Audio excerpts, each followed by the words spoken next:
Well, while we're talking about immersive sound, what are some of the other titles that you've identified as being particularly good with immersive sound, Dolby Atmos or DTSX? I've selected just a handful for us to discuss. One of them is In the Heart of the Sea. I don't know if you saw that movie or not. It's a Ron I Howard film didn't. It was about one of Moby Dick. Ron Howard. Yeah, yeah. I'm telling you, the Atmos track on that title is spectacular, and I'm pretty sure if I'm not mistaken, I gave that one a perfect rating of 100. Wow. Yeah, that's a good one. The recent release of a horror movie called Blair Witch, that kind of re-imaged the Blair Witch Project. That one has got an awesome immersive soundtrack as well. And that movie, being the type of movie that it is, a horror type movie, thriller, the immersive soundtrack is excellent. I mean, there are sounds coming from various points in the sound field, both in the listening plane above as well as at ear level, and very, very effective at creating atmosphere. So that one's really good. I have to say, I would not watch that one because I really don't like true horror movies. I like suspense and I like mystery, but real horror, I'll pass on that. Well, don't worry, you're not I would alone. imagine that the immersive soundtrack would heighten the sense of horror and terror because somebody coming in behind you or from above. I wouldn't be surprised if you or most people would you'd hear some sound from above and you look up, which gets back to the imitating real life issue that we talked about earlier. There's no question about it. And in that movie specifically, there's actually a sequence where a tree falls outside their tent.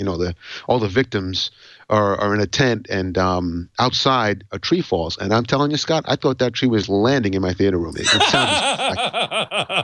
sounded spectacular. Yeah. Deepwater Horizon. I don't know if you've seen Deepwater Horizon. I didn't see that one. I wanted to see that one. Yeah, Mark Wahlberg. Yeah, Peter Berg directed it.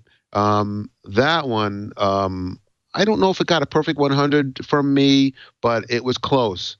That's an excellent Dolby Atmos soundtrack. Because you have this oil rig, and there's things that are falling and exploding, and they're kind of battling these elements, and the movie thematically it builds this suspense and this tension, and the Atmos soundtrack complements it perfectly. I heard it was a very good movie. And I had intended to see it in Dolby Cinema, but I didn't get a chance to do that one. Yes, that one was good. I'm gonna go back to Mad Max Fury Road. Everybody's favorite demo disc. It's just amazing. It's one of those movies. I don't know. Some people don't care for it. And then there's others that that really, really get it. But the Atmos soundtrack on Mad Max Fury Road, and I was so happy that they released it on Ultra HD, because it looks amazing on Ultra HD, and the sound just makes it all the better.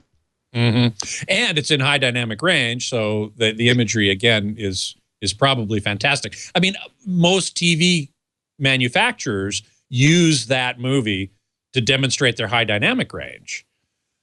Well, they picked a good choice, because that one, with its use of the the stylistic visuals, and of course you have these wide swings in color and contrast, going from brightly lit sun-splashed scenes to these darker low contrasty type scenes. The interstitials that you can see in the lower level scenes look amazing, and of course the crisp, vibrant brights of the explosions or the gunfire or the natural out in the light desert. Yes, and the natural light of day, where the sun reflects off objects, the vehicles and so forth and so on. Extremely natural looking, very realistic looking, and just a great all around presentation.